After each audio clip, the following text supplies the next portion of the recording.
Hello good morning students. आपका स्वागत है नीलांबर कॉमर्स क्लासेस में।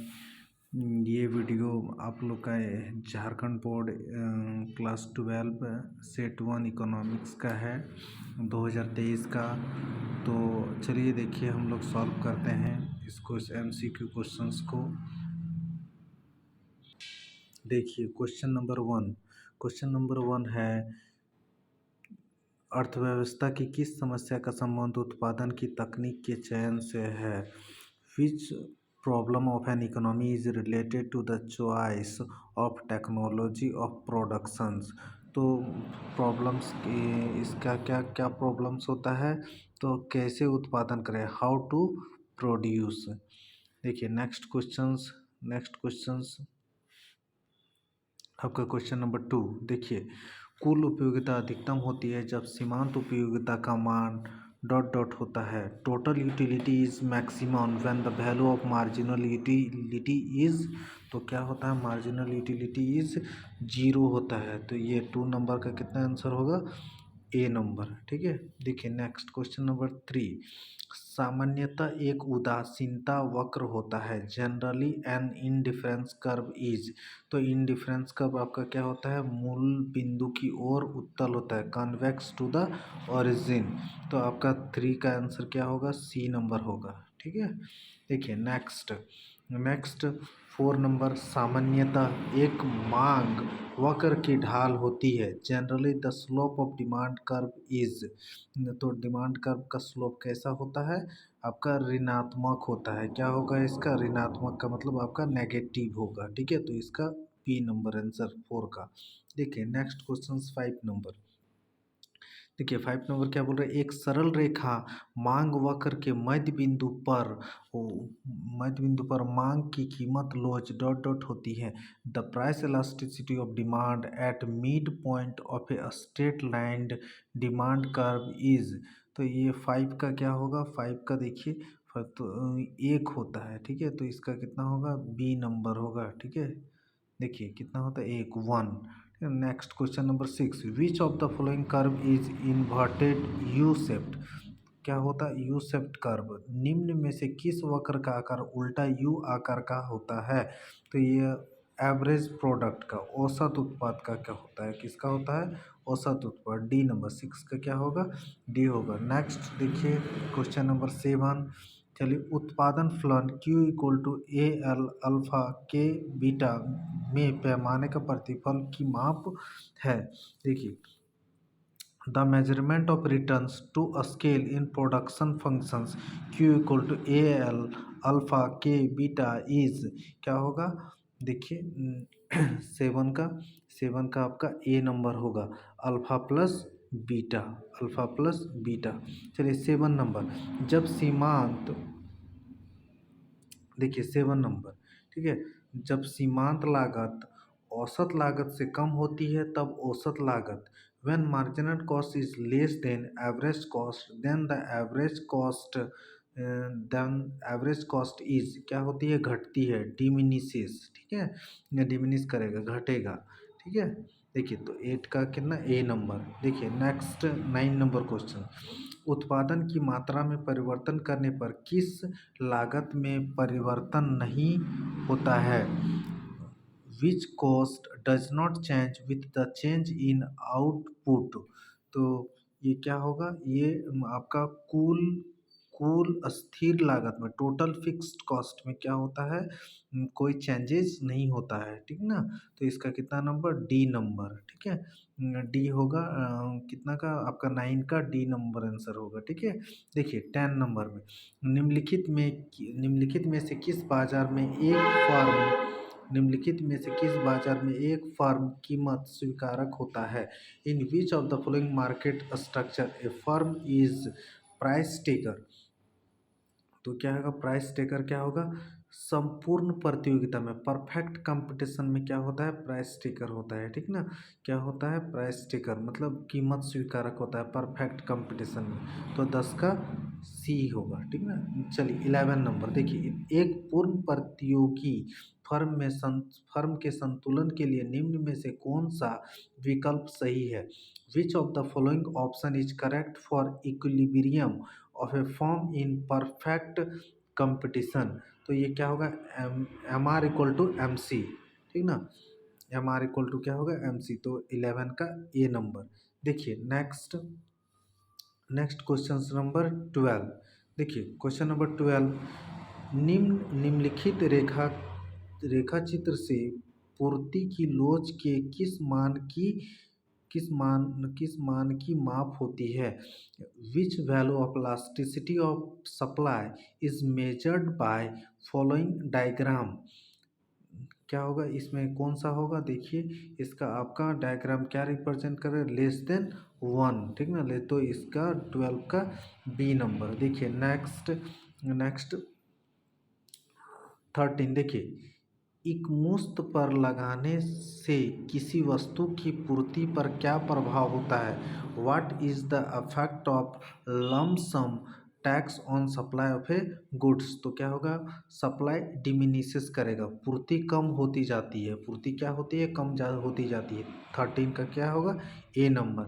तो 14 देखिए 14 अन्य बातें समान रहने पर किसी वस्तु की मांग में वृद्धि होने से बाजार संतुलन पर क्या प्रभाव होगा? तो बाजार संतुलन पर क्या प्रभाव होगा? देखिए other things remain unchanged, what is the effect of increases in demand of A goods on market equilibrium is? क्या होगा ये आपका? सी नंबर होगा आपका। क्या होगा? संतुलन कीमत एंड संतुलन मात्रा में वृद्धि होगी। Equilibrium price and equilibrium quantity will increase. Next देखिए 15 नंबर, ठीक है। 15 देखिए 15, आधिक्य मांग की स्थिति में कीमत में परिवृत्ति होती है। Is there is excess of demand then the price tends to, क्या होती है? प्राइस टेंड्स टू इंक्रीजेज होगी। क्या होगी? वृद्धि होने की, ठीक ना। देखिए 16 नंबर, आधिक्य पूर्ति की स्थिति होती है जब there is excess of supply when क्या होगा? डी, ये आपका बी नंबर आंसर होगा। 13 का कितना नंबर आंसर होगा? बी नंबर आंसर होगा, ठीक है। देखिए नेक्स्ट 17 नंबर। देखिए 17, अन्य बातें समान रहने पर किसी वस्तु की पूर्ति में कमी होने से बाजार संतुलन पर क्या प्रभाव होगा? Other things remain constant, what, ये 14 की तरह है। 17 नंबर देखिए, other things remain constant, what is the effect of decrease in supply of goods on market supply? 17 का क्या होगा? देखिए 17 का आपका बी नंबर आंसर होगा। बी नंबर क्या है? संतुलन कीमत में वृद्धि एवं संतुलन मात्रा में कमी। Equilibrium price will increase and equilibrium quantity will increase. Next देखिए कितना? 18 नंबर। 18 क्या है? एकाधिकार में अधिकतम कुल आगम के उत्पादन स्तर पर वस्तु की मांग की कीमत लोच कितनी होती है? What is the price elasticity of demand for a goods at production? देखिए मैं फिर से रिपीट कर रहा हूँ।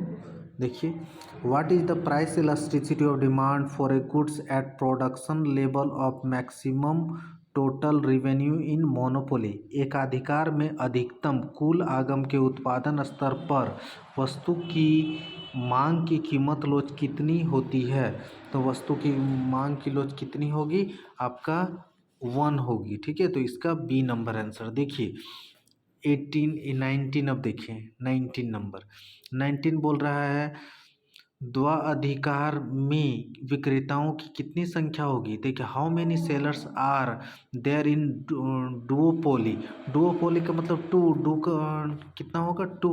द्वाधिकार बोल रहा है हिंदी में, और इंग्लिश में भी डुओपोली बोल रहा है। तो 19 का कितना नंबर आंसर होगा?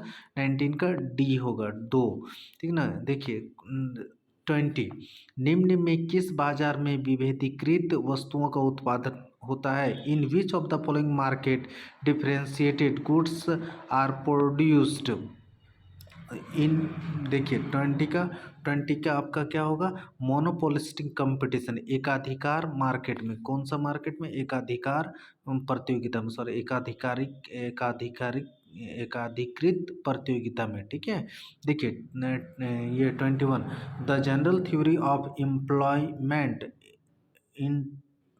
एम्प्लॉयमेंट इंटरेस्ट एंड मनी नामक पुस्तक के लेखक कौन है, who is writer of the general theory of employment interest and monopoly, तो कौन है, जे एम कैंस, कौन हो गए, जे एम कैंस, सी नंबर, ठीक है, 21 का सी। देखिए 22 नंबर क्या है, जीडीपी और एनडीपी में क्या संबंध है, ग्रोस डोमेस्टिक प्रोडक्ट और नेशनल डोमेस्टिक प्रोडक्ट में क्या संबंध है। देखिए what is the relation between GDP and NDP, तो GDP equal to NDP plus depreciation होगा, ये क्या होगा, GDP equal to NDP plus depreciation, तो ये सी नंबर इसका आंसर होगा, ठीक है। आइए 23 नंबर में, निम्न में किस वस्तु के निर्माण में गेहूं एक मध्यवर्ती वस्तु है, wheat is an intermediate goods in manufacturing of which of the following goods, कितना होगा 23 का आपका ऑल ऑफ दीज होगा, क्या होगा, ऑल ऑफ दीज, ठीक है। नेक्स्ट आइए 24 नंबर, किस वर्ष जीडीपी की गणना में निम्न में से किस मद के मूल्य को शामिल नहीं किया जाएगा, विच of the following item is not included in the calculation of GDP in a year, तो क्या, selling price of A used car, ये क्या होगा, selling price of A used car, ये बी नंबर होगा 24 का। 25 आ जाइए, 25 में क्या है, निम्नलिखित में से किस विधि में जीडीपी की गणना की जाती है, GDP can be calculated by which of the following methods, method of value addition, income method, expenditure method, all of these, तो 25 का क्या होगा, ऑल ऑफ दीज होगा, 25 का कितना नंबर होगा, डी नंबर। आइए 26 नंबर, सन 2006 में किए गए विमुद्रीकरण में किस मूल्य के नोट को बाजार प्रचलन से बाहर किया गया था, in the demonetisation done in 2016 which demonetizations of currencies was taken out of circulation, तो कौन इसका मतलब है कौन से नोट्स को बाजार से हटा दिया गया था, ठीक है। देखिए तो ये क्या होगा, सी नंबर होगा, 26 का क्या होगा, सी, 500 और 1000 के नोट्स को बंद कर दी गई थी, ठीक है। 27 नंबर देखिए, निम्न में कौन सा एक कार्य केंद्रीय बैंक का नहीं है, which of the following is not the functions of A central bank, तो सेंट्रल बैंक का कौन सा कार्य नहीं है, ये है जनता से जमा स्वीकार करना, accepting deposit with public.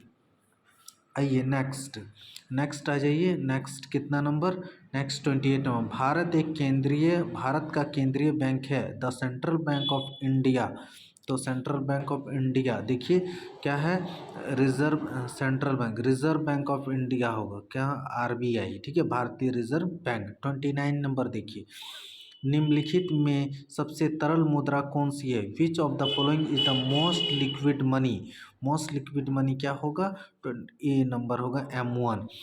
30 number देखिए, उपभोग फलन C equal to A plus B Y में प्रेरित उपभोग है, the induced consumption in the consumption function C equal to A plus B Y is dot dot, ठीक है। 30 का देखिए, 30 का क्या होगा आपका, डी नंबर बी वाई होगा। 31 देखिए, MPC equal to MPS equal to dot dot, तो 31 के क्या होगा, 1 नंबर, सी 1 होगा आंसर और सी नंबर होगा, ठीक है। 32 देखिए, 32 क्या बोल रहा है, निम्नलिखित रेखा चित्र में स्वायत्ता निवेश की रेखा है, what is the line of autonomous investment in the flowing diagram, तो इसमें सी डी होगा, सी और डी होगा, ठीक है, सी और डी होगा, तो इसका सी नंबर आंसर होगा, ठीक है। नेक्स्ट आ जाइए, नेक्स्ट क्वेश्चंस 33 नंबर, किसी अर्थव्यवस्था में यदि MPS इक्वल टू 0.4 है तो गुणक का मान क्या होगा? If the value of MPS in an economy is 0.4 then what will be the value of multiplier? तो क्या होगा देखिए, मल्टीप्लायर कितना होगा 2.5, कितना होगा 2.5, तो इसका डी नंबर आंसर होगा। ठीक है 33 का। नेक्स्ट 34 नंबर देखिए, निम्न में से प्रत्यक्ष कर का एक उदाहरण कौन सा नहीं है? Which of the following is not an example of direct tax? तो डायरेक्ट टैक्स का एग्जाम्पल कौन सा नहीं है? वस्तु एवं सेवा कर, गुड्स एंड सर्विस टैक्स, तो इसका सी होगा। 35 देखें, निम्न में से सार्वजनिक वस्तु का एक उदाहरण कौन सा? देखिए 35 नंबर, निम्न में से सार्वजनिक वस्तु का एक उदाहरण कौन सा है?